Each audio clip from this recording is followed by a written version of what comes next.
أهلا أعزائي المتابعين، فيديو جديد. والمرة دي مش تأليف جديد ولا أي حاجة.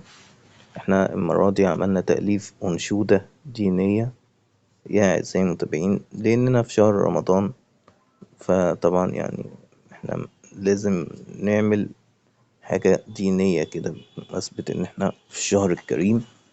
يا أعزائي المتابعين، قبل أي حاجة متنساش تحط لايك، تحط كومنت، وتقولي رأيك في تجربة تأليف الأنشودة الدينية دي.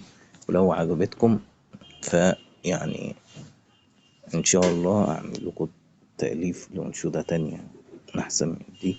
بس هي تجربة أكيد هتكون تجربة رائعة جدا، تجربة جميلة جدا، ممتازة جدا. وأنا واثق يا أعزائي المتابعين إن التجربة دي إن شاء الله هتنال إعجابكم جدا جدا. أعزائي المتابعين، طبعا احنا شرحنا في الفيديو السابق سبب إنشاء قناة قناص إديتور. قناة القناص إديتور تم إنشائها في بداية الأمر علشان ترفيه ليس إلا، ولكن مع تطور الزمن والحياة بقت صعبة، فإحنا القناة دي خليناها محتواها محتوى إبداعي، محتوى تأليف.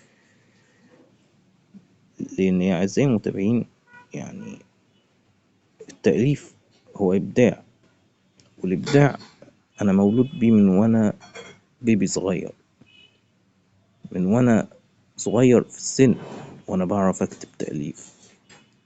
أبقى قاعد فاضي كده أقوم واخد الورقة والقلم وأقعد أكتب تأليف قصة، تأليف أغنية حزينة، تأليف إبداع. أي إبداع، كله إبداع.